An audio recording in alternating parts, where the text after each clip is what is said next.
voilà, qui de la Russie, les États-Unis, la France, aujourd'hui manipule mieux le soft power et à qui est-ce que cela profite le mieux.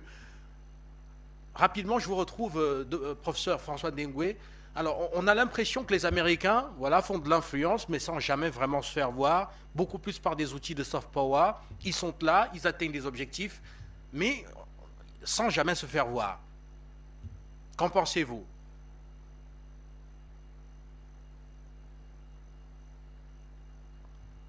Allumez votre micro, s'il vous Pas plaît. bien compris. Je n'ai pas bien compris la question, s'il vous plaît. Voilà, alors là, je suis rentré enfin, peut-être un peu brutalement dans le deuxième sujet, parce qu'il était question de D'accord. comprendre dans ce sujet-là, qui de la France, de la Russie, de la Chine et des États-Unis en Afrique gagne mieux à travers la pratique du soft power. Donc, c'est-à-dire que voilà, la pénétration par des mécanismes qui sont conçus, qui ne sont pas, qui peut-être peuvent avoir des conséquences brutales, mais qui à la base sont des outils plutôt soft, comme l'expression le dit. On voit que les Américains font de l'influence avec des outils de soft power, et à la fin, il n'y a pas cette radicalisation qui arrive, et pourtant ils atteignent bel et bien des objectifs du point de vue économique. C'est-à-dire ils arrivent à conquérir des espaces économiques, mais sans toutefois avoir un tel niveau d'impopularité, sans être pointé du doigt aujourd'hui. Alors, de votre point de vue, comment ça se fait? Et d'ailleurs, est-ce que le constat est vrai pour vous? Le constat est à moitié vrai. En réalité, il faut se méfier du concept de soft power. Le concept de soft power a été inventé par le professeur Joseph Nye de Harvard pour décrire un certain nombre d'outils d'influence. C'est de l'influence. C'est-à-dire, quand vous parlez d'influence, il y a derrière toujours de la manipulation.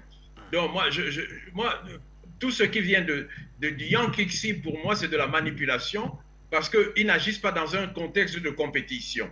Pour que vous puissiez exercer quelque chose qui s'impose, il faut que vous ayez des obstacles.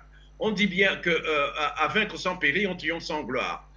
C'est très facile parce que vous êtes CNN, vous avez un avantage. Les autres n'ont pas et vous déversez tous vos mensonges parce que vous avez un monopole sur les grandes antennes que les autres n'ont pas et que vous le faites depuis des années, vous continuez à déverser tous les mensonges et surtout que les médias n'existaient pas encore comme les vôtres et que les médias nationaux ne font pas leur travail, n'ont jamais fait leur travail.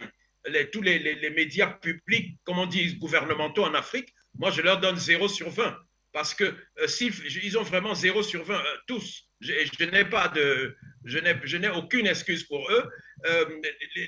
C'est parce qu'actuellement il existe Internet que des voix alternatives se font entendre.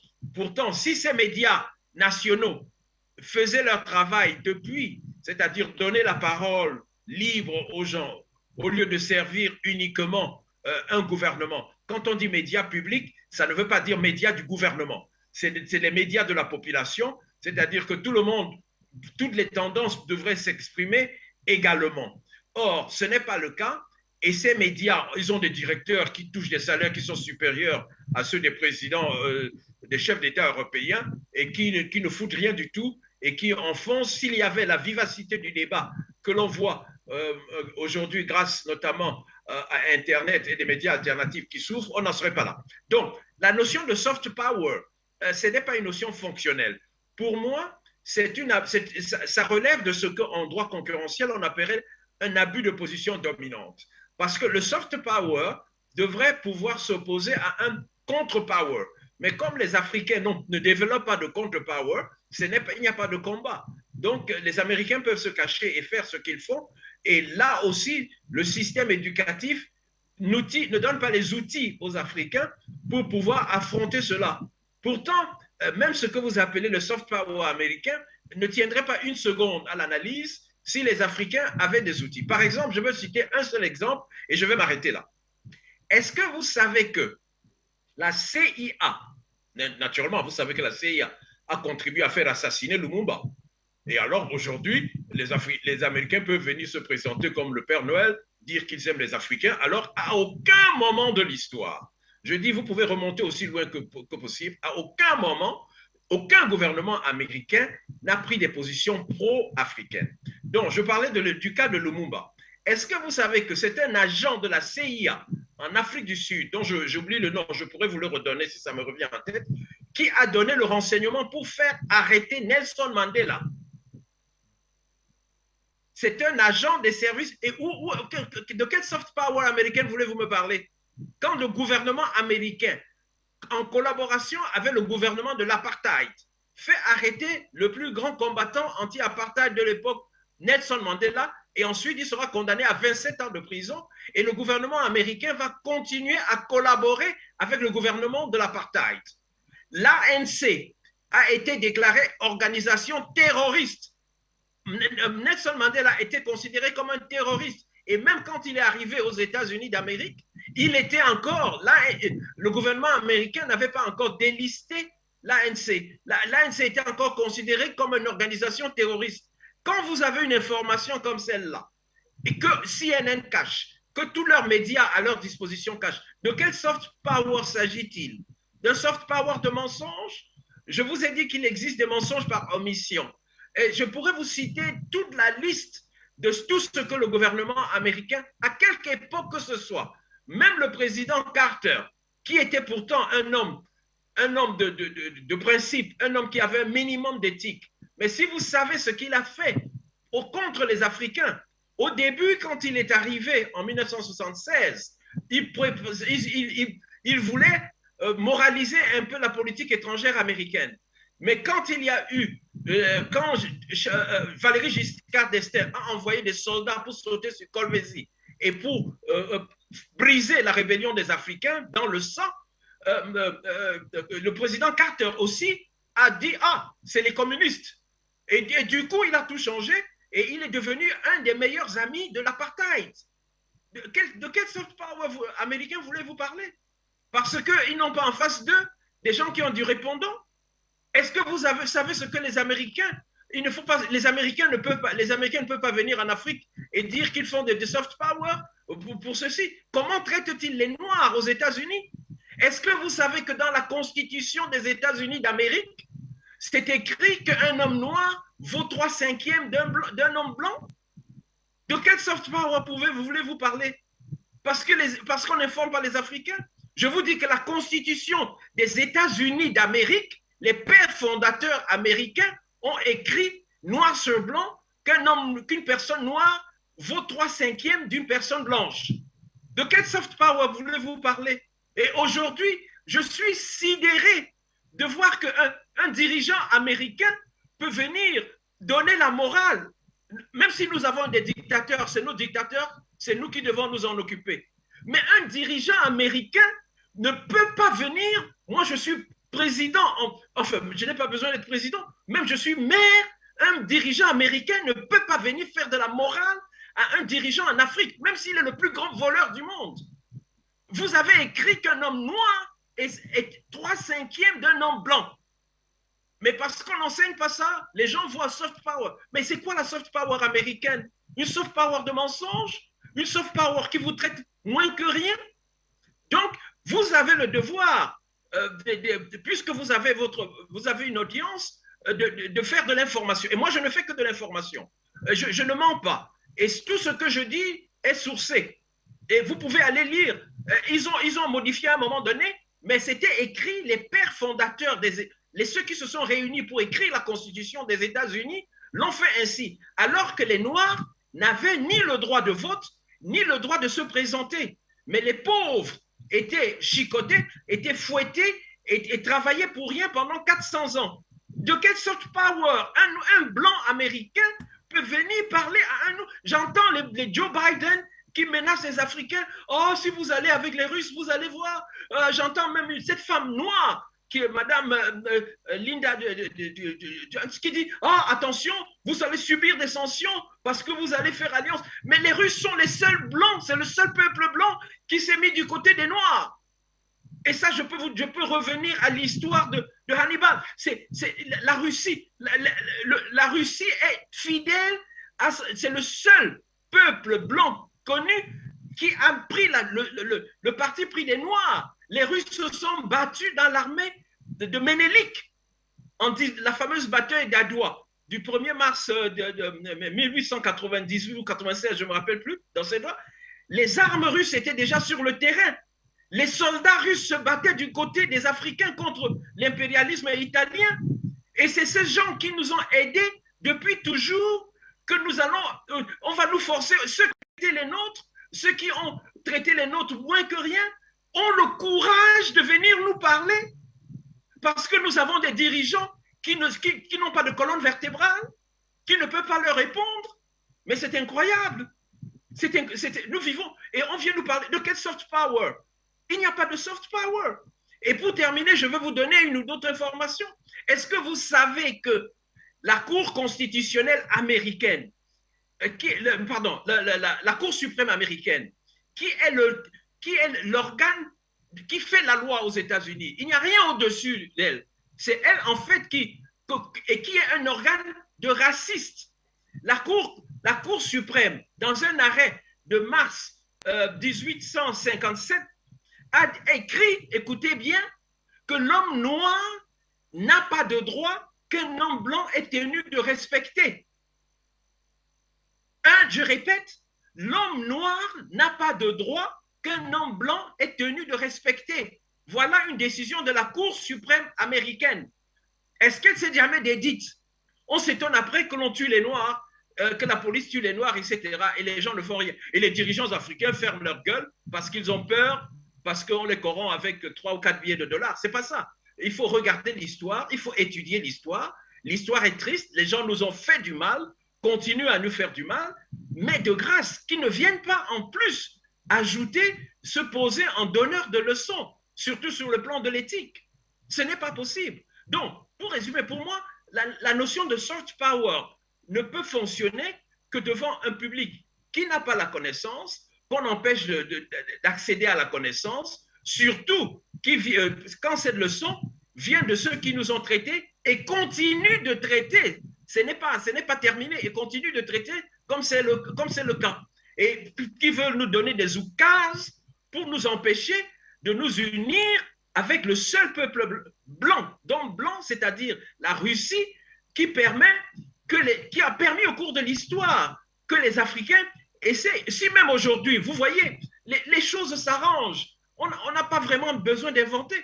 Pourquoi le Mali résiste aujourd'hui? Imaginez-vous qu'il n'y ait pas la Russie. Croirez-vous que le Mali aurait résisté 2 secondes? Ils auraient bombardé la Russie, ils auraient bombardé tout de suite. Et pourquoi pensez-vous qu'ils ont peur? Et que le Mali résiste un peu?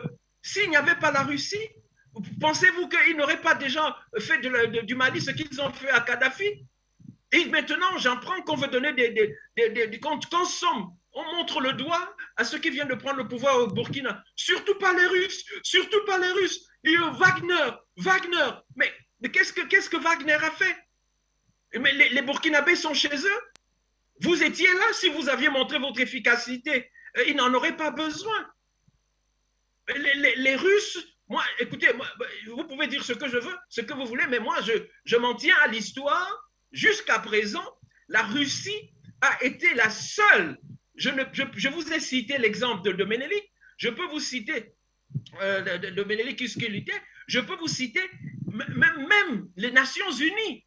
Et là encore, je risque d'être très, très long, parce que les gens croient que les Nations Unies ont été créées pour la liberté des gens, pour l'indépendance. C'est faux. Les Nations Unies ont été créées pour maintenir la colonisation.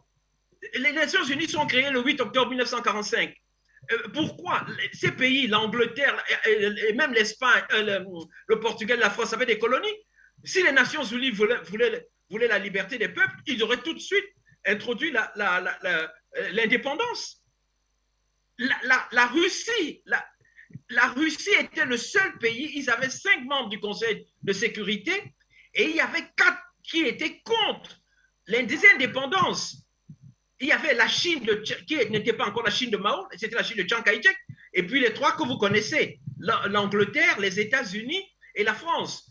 La Russie s'est retrouvée seule à lutter pour l'indépendance des Africains. Il faut que les Africains se rappellent cela. Et je crois que nous avons une dette que nous devons rembourser à la Russie quand elle est en difficulté aujourd'hui. La Russie s'est retrouvée seule à réclamer l'indépendance. Et n'oubliez pas que quand on a tué Lumumba, la Russie a nommé l'une des meilleures universités de Moscou du nom de Patrice Lumumba. Ce n'est pas moindre chose. Et les Nations Unies ont dû attendre novembre 1961 pour créer ce qu'on appelle le comité d'indépendance, ce qu'on appelle le C24. Mais dans ce C24, quand vous entendez De Gaulle dire l'ONU c'est ce machin, pourquoi De Gaulle dit l'ONU, il appelle l'ONU machin? Parce que justement, quand la Russie a pu aider l'Inde à devenir indépendante en 1947, quand la Russie a pu aider la Chine à obtenir la victoire de Mao en 1949, et que des pays comme les Indonésies sont devenus indépendants, maintenant un petit groupe de pays est venu maintenant soutenir le travail anti-colonialiste de la Russie au sein de l'ONU. Et c'est seulement en 1961 qu'on a créé le comité d'indépendance. Vous voyez qu'il y a un écart de 16 ans.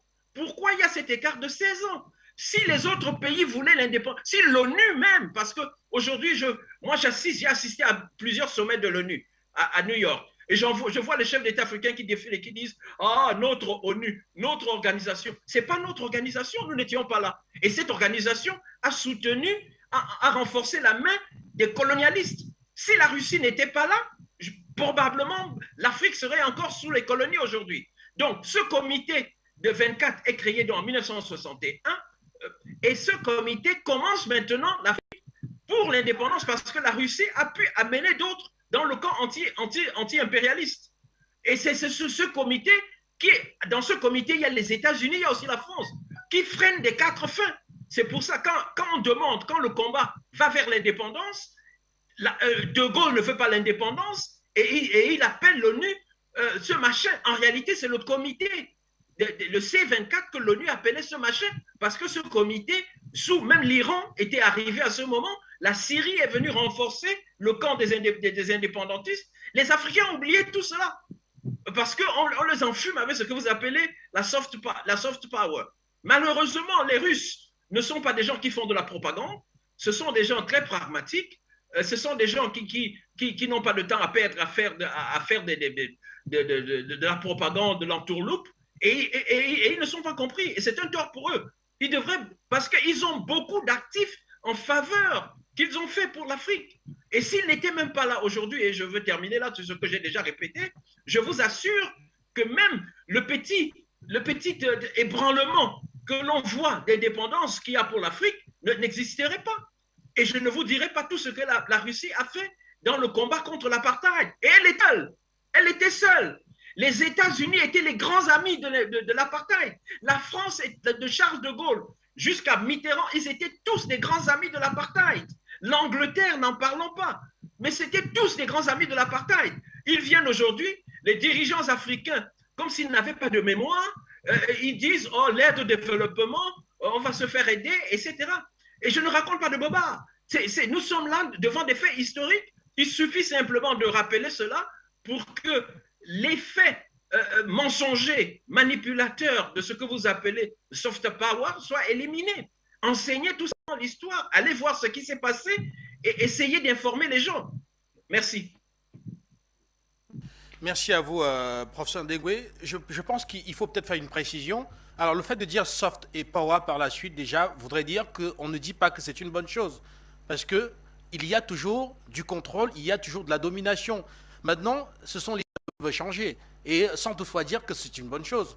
Je voudrais que nous soyons d'accord déjà là-dessus. C'est à moi que vous posez la question? Oui, parce qu'à un moment donné, on a eu l'impression que nous soutenons le soft power. C'est-à-dire, on disait simplement que dans cette approche-là, on voit que cette approche semble pratiquée, que ce soit par la France, qui dernièrement, on a vu le président Macron, quand il arrivait à Etoudi, au palais d'Etoudi, à Yaoundé, au Cameroun, il a dit dans son discours, dans son allocution, qu'il venait pour refonder les choses. C'est-à-dire qu'il venait avec d'autres outils désormais, pour toujours le même but, c'est-à-dire renforcer l'influence de la France. Mais il disait venir avec d'autres outils, d'autres moyens. Alors, le but dans cette autre partie du programme, c'est de tenter de comprendre, finalement, parmi cette panoplie, ou alors ces panoplies de moyens qu'on pourrait qualifier de soft, entre ceux utilisés par la Chine, la Russie, les États-Unis et la France, aujourd'hui, quel pourrait être le moyen qui semble, enfin, qui s'en sort mieux? Grosso modo, c'était ça, en fait. Sans toutefois dire que cela pourrait aider l'Afrique. Si vous permettez, si c'est à moi que vous posez la question, oui, vous pouvez dire un mot là-dessus, et puis après j'élargis par la suite, oui. Si vous me permettez, je veux dire, il y a pour moi un seul juge de paix. Un seul juge, c'est la vérité. Tous ces machins de soft power, blablabla, est-ce que vous dites vrai et est-ce que vous êtes sincère? C'est tout. Après, c'est des désirs de manipulation, d'influence, de machin, etc. Est-ce que vous dites la vérité?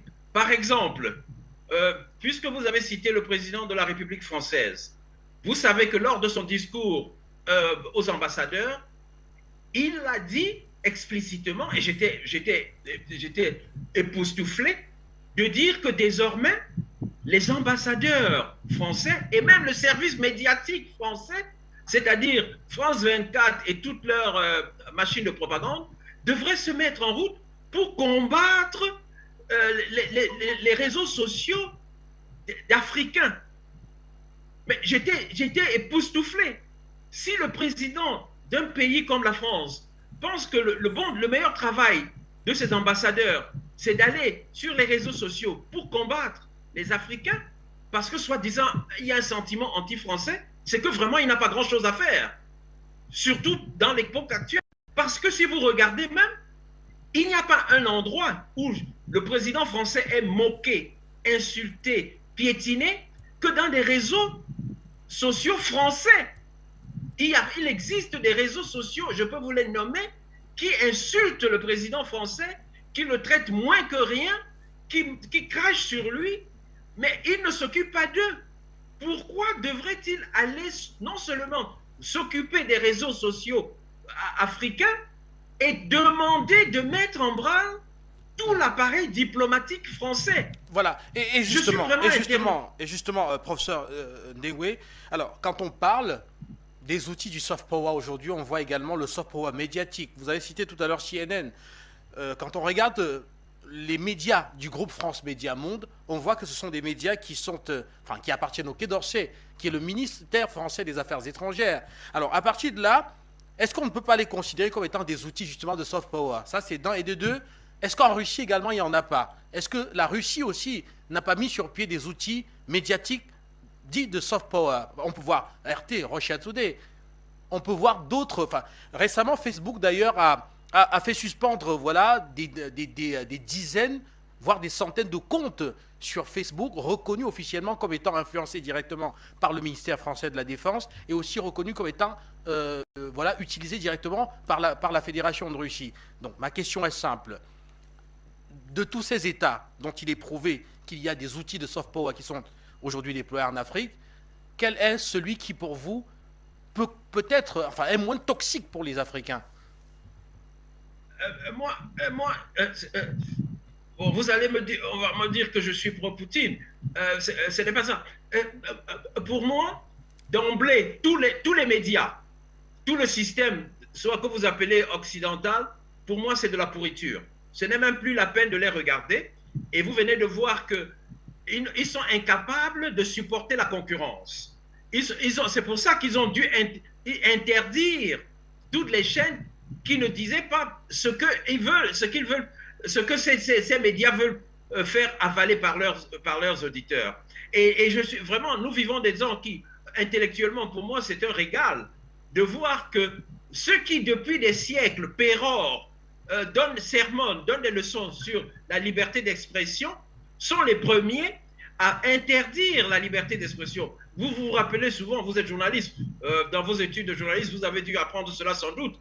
On a dû vous rappeler cette fameuse phrase, je ne sais pas s'il a été prononcé par Voltaire ou pas, qui disait « Je ne suis pas d'accord avec ce que vous dites, mais je me battrai pour que vous ayez l'occasion de le dire. » Mais on entendait que ceux qui disent cela depuis des siècles l'appliquent. Mais à la première incartade, ils ont tout simplement fermé Pour moi, ils sont à jamais disqualifiés. Je ne pourrai plus jamais leur faire confiance à cela. Maintenant, il reste les médias russes. La Russie, n'oubliez pas, la Russie, c'est le pays de la révolution communiste. Hein. Pour faire la révolution, il faut la propagande.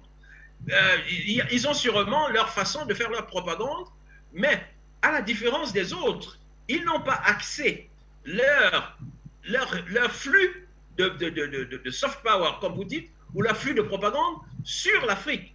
La preuve, il a été très facile d'interdire Russia Today, y compris en Afrique. C'est quand même incroyable. Sur tout un continent, du jour au lendemain, on l'a pu l'interdire. Ça veut dire que les Russes n'avaient pas accordé vraiment une importance à cela. Je ne suis pas là pour faire de la propagande pour les médias russes. Comme je vous ai dit, mon critère unique, c'est celui de la vérité. Et de la vérité et de l'éthique. Si vous pouvez avoir de la vérité et de l'éthique et que vous faites votre travail de journaliste ou d'informateur correctement, que vous soyez russe, chinois, français, anglais, mongol, israélien, ça m'est égal. Ça m'est égal. Et que vous pouviez ouvrir le jeu.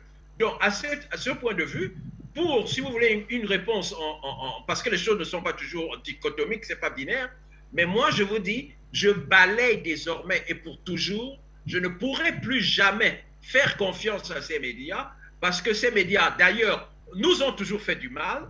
Et par exemple, je vous ai parlé la dernière fois des trucs de Chagos, vous n'avez jamais entendu parler de ça. Tout ce que je viens de vous donner comme information, par exemple, sur la Constitution américaine, il ne parle pas de ça. Je vous ai dit qu'un juge américain qui s'appelait Roger Tannon, a écrit, qui donnait le point de vue de la Cour suprême américaine, qu'un homme noir n'a aucun droit qu'un homme blanc est tenu de respecter. Il ne vous parle pas de ça. Donc, ce ne sont pas des gens sérieux.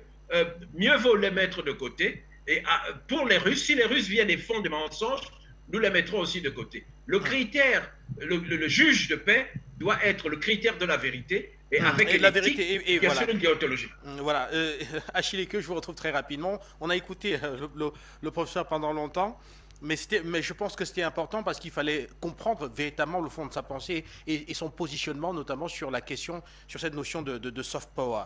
Alors, partant de là, quand on regarde les approches en termes d'influence non armée, non violente, soi-disant, de ces 5 pays, de ces 4 pays autant pour moi, sur le continent africain, on se rend compte que les approches sont différentes, voilà, même dans les outils utilisés.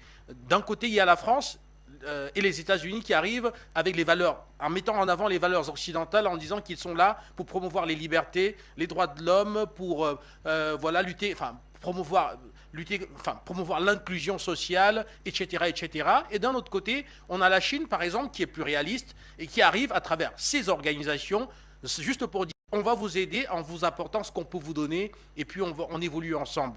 Et on a la Russie aujourd'hui qui dit je suis pour ce monde multipolaire qui doit faire en sorte que voilà, l'oppression occidentale ne doit pas s'abattre sur vous. Vous n'êtes pas obligé de croire en ces valeurs. Vous pouvez être vous-même, on peut être fort ensemble et faire face. Alors, dans tout ce que je décris là, vous, comment est-ce que vous analysez tout cela en termes d'approche justement et quel serait peut-être un jugement de valeur que vous porterez sur telle ou telle approche? Monsieur Fondo, moi je pense que poser la question comme ça n'avantage pas l'Afrique. Parce que l'Afrique est réceptive, est réceptrice, elle reçoit toutes ces influences-là. Ok? Nous avons subi ces influences pendant des siècles et des siècles. Ok? Enfin, on va parler peut-être de 7 siècles ou 8 siècles, je ne sais pas.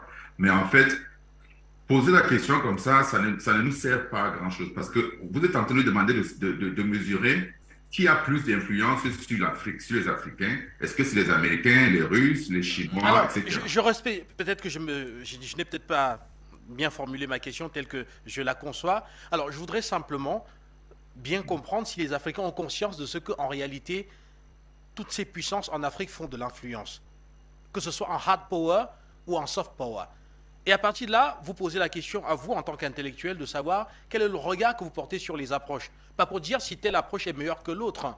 Parce que jusqu'à présent, on peut dire que l'émancipation du continent africain vient du fait qu'elle a su surfer justement sur ce monde multipolaire, c'est-à-dire en négociant des partenariats à gauche et à droite, et dans le cas par exemple d'un pays comme le Cameroun, où l'armée a été densifiée, consolidée et aujourd'hui quasi imbattable du fait d'une coopération étroite avec d'un côté la Russie, des États comme Israël de l'autre, au détriment de la France pourtant qui était arrivée avec, dans le hard power avec des contraintes via des accords militaires. Donc pour faire simple, je voudrais simplement que nous puissions être mieux éclairés sur ce que vous en tant qu'intellectuel vous voyez à travers ces luttes d'influence en soft power sur le continent africain pour que nous soyons le mieux cultivés possible sur la question. Oui, non, j'en venais là. Je voulais vous expliquer, n'est-ce pas, le processus. En fait, c'est-à-dire que nous sommes du côté de la réception. On reçoit ces influences. Ce qui est intéressant pour tous ces gens qui influent, qui nous influencent, c'est de pouvoir nous amener à faire ce que eux ils veulent. Voilà l'idée derrière le soft power et le hard power. On va dire avant les indépendances, c'était forcément le hard power, c'est-à-dire qu'il fallait nous forcer à venir à faire les choses comme les Européens ou bien les Occidentaux voulaient, soit par les armes, soit par des diplomaties assez coercitives, violentes même parfois. Donc, après les indépendances, on a remarqué qu'ils ont un peu changé de stratégie. Ils se dit, bon, on ne va plus nécessairement utiliser les armes, mais on va les inculturer. On va les forcer à manger du saumon en termes de culture. On va les obliger à écouter RFI, France 24. On va essayer de les obliger à ne pas publier des ouvrages qui vont dire, n'est-ce pas, la vérité historique des événements qu'ils ont vécus. Donc, tous les livres qui sont fabriqués pour l'éducation des Africains doivent être, comment on va dire ça, supervisés ou approuvés par la France ou bien les Occidentaux, etc., etc. Donc, qu'est-ce que nous, on gagne à pouvoir réfléchir comme eux? On ne gagne vraiment pas ce que nous voulons faire aujourd'hui. Moi, ce que je pense qu'il faut que l'Afrique définisse ses objectifs.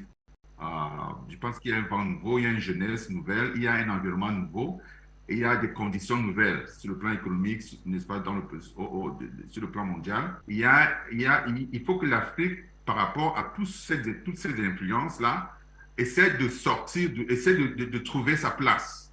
C'est-à-dire définir, n'est-ce pas, ses critères et définir ses objectifs et voir comment réaliser ces objectifs-là en influençant plutôt, n'est-ce pas, ceux qui veulent nous influencer, en leur disant, écoutez, on vous écoute bien, on comprend ce que vous voulez, mais voici ce que nous voulons. Et tant que vous faites ce que nous voulons, on peut discuter en partenariat sérieux, de façon que personne ne sorte de cette affaire perdante, comme ça a été par le passé dans les années, les 7 derniers siècles. Donc, nous voulons changer de paradigme. Donc, il faut que l'Afrique réfléchisse toujours par rapport à ses intérêts et voir comment elle peut infléchir le cours des choses aujourd'hui. Si on parle strictement du soft power, on va dire que l'Amérique domine le monde avec son cinéma, avec sa culture, avec tous ces multinationales, McDonald's et tous ces trucs-là, et toutes ces compagnies-là. Si on parle n'est-ce pas, d'influence par rapport à l'Afrique, on va voir des pays comme la Chine qui font un soft power, c'est-à-dire qu'ils viennent avec les outils qu'ils ont, et ils obtiennent des marchés, n'est-ce pas, ils construisent des routes, ils mettent créent des entreprises, essaient de trouver de l'emploi, n'est-ce pas, aux populations, n'est-ce pas, aux Africains, mais trouvent aussi un moyen de pouvoir tirer bénéfice de ces relations-là. Si on regarde les Russes, essentiellement, c'est plus les résultats qui font le soft power russe. C'est-à-dire qu'ils viennent dans un pays comme la RCA, qui était à 90% occupée par, n'est-ce pas, des rebelles, etc. Eh bien, en quelques mois, tous ces rebelles disparaissent. Même chose avec le Mali, en quelques mois. Donc, c'est une influence très, très forte qui fait que l'Afrique et les Africains sont attirés vers la Russie ou vers la Chine qui essaient des solutions réelles aux problèmes qu'ils vivent. Mais sur le long terme, ça c'est culturel, mais sur le long terme, il va falloir que l'Afrique essaie d'imposer son soft power également. Parce que, vous savez, le soft power, ça peut être fait même en position de faiblesse. vous êtes dans un couple, vous avez une épouse. OK? Votre épouse est supposée être la personne la plus souple. Mais sa souplesse a une influence parfois sur vous qui fait qu'il y a des décisions que vous vouliez prendre et que vous ne pouvez pas prendre. Pas parce que vous n'avez pas la force de le prendre, mais parce qu'elle vous touche là où, n'est-ce pas, ça compte et infléchit dans votre action, pas en vous menaçant, pas en vous grondant, pas en faisant du chantage, mais juste en vous convaincant de réfléchissez mieux par rapport à cette action que vous voulez faire et voyez si elle peut porter des fruits positifs pour la famille. Donc, c'est un soft power, mais nous devons donc trouver le moyen d'utiliser cette formule-là pour influencer les Européens. Leur dire, écoutez, pendant 70 ans, vous avez dominé l'Afrique, dominé nos pays. Regardez les résultats aujourd'hui. Alors, toute l'Afrique est debout contre la France, contre les Occidentaux. Le monde même d'ailleurs est debout contre les Occidentaux parce qu'ils ont énormément fait du mal, n'est-ce pas? Ils ont tué beaucoup de monde, n'est-ce pas, avec toutes ces guerres qu'ils ont créées, n'est-ce pas, pour leurs intérêts personnels. Il y a comme un rejet. Et quand on regarde au niveau des groupes, on voit que l'Occident devient de moins en moins attractif, elle est plus isolée, et les pays veulent être complètement indépendants. À travers cette guerre de l'Ukraine, on a pu, n'est-ce pas, déterminer cela. Donc, ce que je veux dire, c'est qu'il faut que les intérêts des Africains soient mis au centre. Qu'est-ce que nous voulons? Qu'est-ce qui est nécessaire pour nous? Et maintenant, comment allons-nous utiliser notre soft power pour influencer ces puissances-là qui ont des bombes nucléaires, etc., pour qu'ils fassent ce que nous voulons? Voilà la bonne question, à mon avis. Donc, là, maintenant, on peut maintenant poser les jalons, se dire, bon, voilà, voici ce que nous allons faire, voici ce que nous allons faire, et à partir de là, on peut espérer qu'avec le temps, on va pouvoir convaincre ce pays-là à changer d'avis. Mais si on veut aller avec les mêmes outils qu'ils ont, la même méthode, leur même méthode de travail, leur même raisonnement, leur même élément de langage, on risquera n'est-ce pas, de se heurter à un mur qui fera que les choses ne se fassent pas comme nous voulons. Donc, c'est pour dire véritablement que poser la question comme ça serait assez compliqué pour un Africain de comprendre, parce qu'on a l'impression on essaie de mesurer qui a plus d'influence sur nous ou qui a moins d'influence sur nous. Est-ce que ça nous permet de pouvoir... Non, je pense qu'en posant la question comme ça, c'est un peu plus difficile à répondre. Par contre, si on se pose la question, qu'est-ce que l'Afrique peut donner, peut faire, peut mettre comme stratégie, soft power stratégie, pour pouvoir changer la donne aujourd'hui à travers le monde par rapport à la manière dont on voit l'Afrique, les besoins de l'Afrique, les relations, n'est-ce pas, les transactions entre l'Afrique et les autres pays, n'est-ce pas, du monde, la vision de l'Afrique, les objectifs de l'Afrique, n'est-ce pas, tous ces éléments-là, il faut pouvoir mettre ça en perspective, dans une stratégie qui nous permette donc, à travers le soft power, de pouvoir infléchir le cours des événements de façon graduelle éventuellement et peut-être même accélérer à un certain moment donné. Donc je pense que c'est cette approche-là qu'il faut utiliser. Voilà. Et professeur et docteur Eke, quand on vous écoute très bien, on voit que là, on vient de recevoir donc une grande leçon de soft power de la part des autorités maliennes. Parce qu'un seul coup de feu n'a pas été tiré contre la présence militaire française. Mais il y a eu une conjugaison effectivement de facteurs de type soft power qui finalement a poussé la France dehors. Elle a été obligée parce que, je parlais tout à l'heure d'un certain nombre de contradictions auxquelles elle a été soumise finalement par rapport à ses propres valeurs, par rapport à son propre positionnement par rapport au reste du monde, à sa place même au sein de l'OTAN ou alors à sa place même au sein de la communauté occidentale. Elle a été contrainte de partir pour sauver la face. Donc on pourrait, à partir de ce que vous avez expliqué ici, dire qu'il s'agit là d'une excellente leçon finalement de soft power africain. C'est-à-dire le Mali, malgré sa position de faiblesse, arrive à conjuguer un ensemble de facteurs de type soft power et arrive à une décision aussi historique que le départ de l'armée française et de l'ambassadeur de France du Mali. Je crois que c'est un exemple très clair, qui explique exactement ce que je pense par rapport à l'influence, par rapport à ce que l'Afrique, n'est-ce pas, peut apporter comme soft power pour pouvoir infléchir le cours des actions. Le Mali a fait partie de la France sans tirer un seul coup de feu. OK. Alors, ça part de quoi? Ça part de la vision des leaders maliens. Ils ont une vision, ils ont des objectifs et ils ont réfléchi de façon stratégique comment faire pour changer le cours des choses sans nécessairement utiliser les outils que les Européens qui sont habitués à la force, n'est-ce pas, au chantage et toutes sortes de choses, n'est-ce pas, comment est-ce qu'on peut donc, quels sont les outils qu'on peut mettre en place pour pouvoir changer le cours des choses de façon soft, de façon intelligente, sans, n'est-ce pas, sans qu'il y ait, n'est-ce pas, sans qu'il y ait de guerre ou qu'on verse le sang ou qu'il y ait ce genre de choses. Donc, moi, je crois que c'est comme ça, c'est la voie que l'Afrique doit suivre, la voie du Mali est un très bon exemple que l'Afrique, même la République centrafricaine, voilà un autre pays également, qui est en train de mettre son bitcoin, qui met une monnaie digitale en place, et qui le fait sans gêner les gens, sans avoir n'est-ce pas, des débats, n'est-ce pas, oiseux avec la Banque mondiale, le FMI. Non, ils ont décidé de créer leur Sangocoin, leur bitcoin, ils font leurs choses comme ils le pensent, et voilà, c'est tout. Donc, maintenant, les autres seront obligés de s'adapter parce que ce qu'on constate, c'est que tout le monde est en train de courir maintenant pour avoir une monnaie digitale, pour essayer, n'est-ce pas, de prendre les devants et pouvoir contrôler le bitcoin, contrôler les économies africaines, éventuellement celle de la Centrafrique, qui est comme le pionnier, on va dire aujourd'hui, n'est-ce pas, en Afrique. Donc, c'est dans ces outils-là que je dis que nous devons réfléchir pour mettre en place, pour influencer les autres.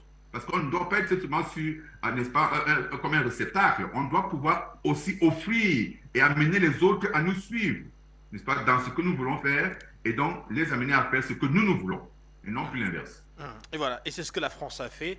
Docteur Célestin Tchakounte, c'est ce que les autorités maliennes ont fait vis-à-vis de la France. Docteur Célestin Tchakounte, je vous retrouve. Alors, c'est bien donc justement de parler du soft power français, russe, des soft power français, russes, chinois et américains sur le continent africain, mais on vient par une brillante démonstration du docteur Eke de voir que en réalité notre position de faiblesse jusqu'ici ne nous a pas empêché aussi de développer du soft power parce que des objectifs ont été atteints. On a cité le cas du Mali, on pourrait citer le cas du Cameroun. La France n'a jamais su à quel moment est-ce que le Cameroun s'est doté d'une armée aussi redoutable que celle-ci.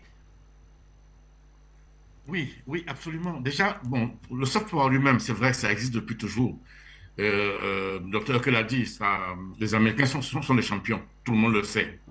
Avec leurs médias, avec leur Coca-Cola, leur culture et tout le reste.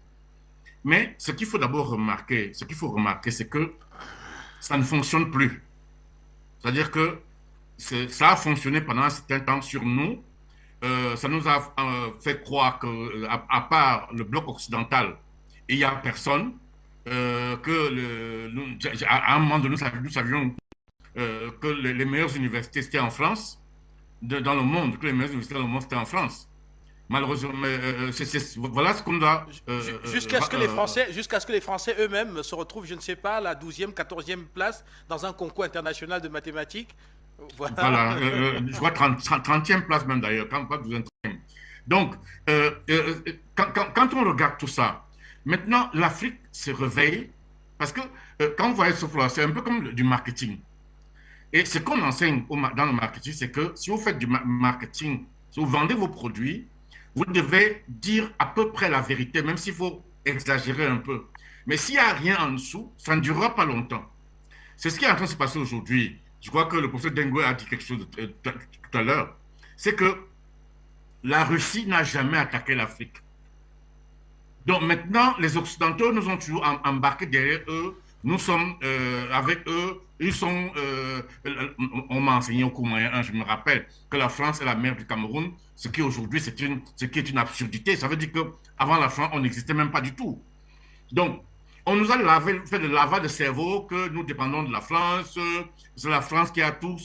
Or, maintenant, on se réveille, on se rend compte que, la Russie ne nous a jamais attaqué.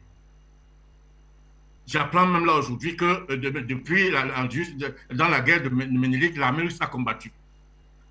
Quand les Européens sont réunis à Berlin en 1885 pour se partager l'Afrique comme un gâteau, la Russie était déjà une grande puissance, mais la Russie n'y a pas participé. Quand les Occidentaux ont décidé de marchandiser les Africains, les vendre comme des marchandises, la Russie a refusé d'y participer. Donc, maintenant, les Africains se disent, mais attendez, vous ne faites que nous dire attention à Wagner, attention aux Russes. Mais les Russes n'ont jamais attaqué, nous n'ont jamais fait de mal. Mais vous nous dites, maintenant, on se rend compte que donc, malgré tout le soft power qui peuvent dérouler, ça ne nous trompe plus. Ça ne fonctionne plus.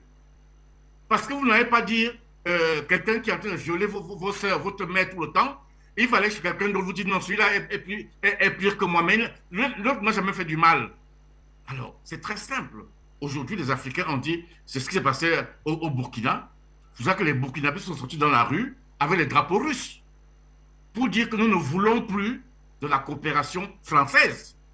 Nous ne voulons plus de cette domination qui nous empêche même de respirer. Nous ne voulons plus de cette domination qui nous chosifie. Nous voulons essayer une autre, pas une autre domination, pas du tout. Nous voulons essayer une coopération avec un autre pays qui peut être gagnant-gagnant. Et donc, on va donc vers la Russie. Et c'est par là qu'on doit aller. Parce que dites-vous bien que si le Mali, c'est ce qui a été dit là tout à l'heure, c'est parce que il y a l'armée russe là-bas.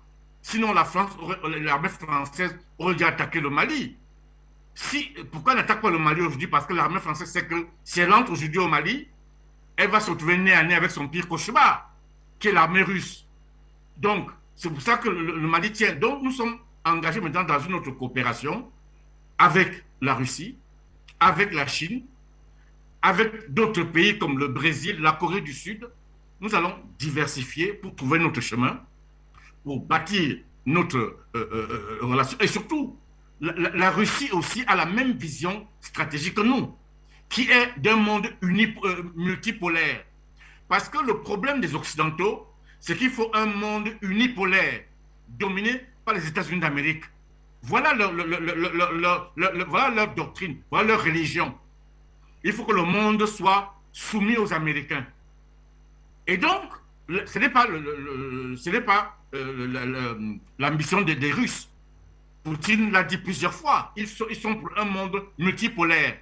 Donc, il faut que l'Afrique s'appuie sur d'autres, vous savez, comme la Russie, parce que les États-Unis d'Amérique, quand ils ont fait la guerre d'indépendance, ils se sont appuyés sur la France pour vaincre l'Angleterre, et les États-Unis ne sont pas restés esclaves des Français. Ils sont devenus une grande puissance. Donc, nous aussi, dans l'optique de bâtir les États-Unis d'Afrique noire, parce que c'est ça mon ambition, il faut qu'on bâtisse les États-Unis d'Afrique noire comme une superpuissance. Nous devons nous appuyer sur les puissances qui ne nous ont jamais agressés, qui n'ont jamais voulu faire de nous des russophones, parce que c'est aussi ça le problème. Les Occidentaux arrivent, il y a une partie de l'Afrique qui est francophone, l'autre est anglophone, l'autre est lusophone, l'autre est hispanophone, et puis quoi encore? Les Russes n'ont jamais voulu faire de nous des russophones. Ils n'ont jamais voulu occuper notre territoire, c'est le plus grand pays du monde. Ils ont un territoire tellement grand, ils ne savent pas quoi en faire. Ils ne veulent pas nous occuper, ils ne veulent pas nous agresser, ils ne veulent pas qu'on soit des russophones. Donc on peut faire avec une coopération gagnant-gagnant pour bâtir les États-Unis d'Afrique noire comme superpuissance. Voilà notre vision que nous avons. Et donc, maintenant, tout le mensonge que les gens racontent sur TV5, RFI, ça ne me touche plus du tout. Vous savez qu'à l'époque, pour savoir ce qui se passe dans le monde, tout le monde captait RFI. Maintenant, quand j'écoute ça, ça avec tellement de distance que je ne suis plus... Parfois, ça me fait rigoler quand je l'entends parler. Donc, en fait, nous devons comprendre quelle est notre ambition, quelle est notre stratégie. On la met en route avec nos moyens. On n'a pas besoin de faire les mêmes moyens que les autres. On n'a pas leurs moyens. Mais on va, dans le cas d'espèce, on doit s'appuyer sur la Russie, sur la Chine, le Brésil, la Corée du Sud, pour bâtir très rapidement les États-Unis d'Afrique noire et l'ériger en superpuissance. Nous avons les moyens et faire en sorte qu'on soit respecté comme les autres. Voilà tout ce qu'on doit faire. Merci, merci. Nous sommes largement arrivés au terme de cette émission. Il ne me reste plus qu'à vous remercier. Professeur Ndengwe, je vous dis merci d'être passé ce soir et je vous souhaite une excellente soirée à Washington. Merci. Merci également au docteur Eke. Une très bonne soirée. Je ne sais pas si vous êtes en soirée ou en journée, en tout cas. Voilà, une très bonne suite là-bas sur place à Washington. Il est 17h40 ici, donc voilà. soirée, donc on va dire. On va dire bonne Merci. soirée. Voilà. Et puis au docteur Célestin Tchakounté à Yaoundé au Cameroun, qui est déjà au milieu de la nuit. Enfin, voilà. Je vous souhaite une excellente soirée. Merci. Voilà, géopolitique internationale, voilà, géoéconomique, autant pour moi, international, édition, voilà, de ce mercredi, c'est terminé maintenant. Vous nous avez suivis avec grand plaisir, nous vous en remercions et nous vous retrouvons très très bientôt. Afrique Média, le monde, c'est nous.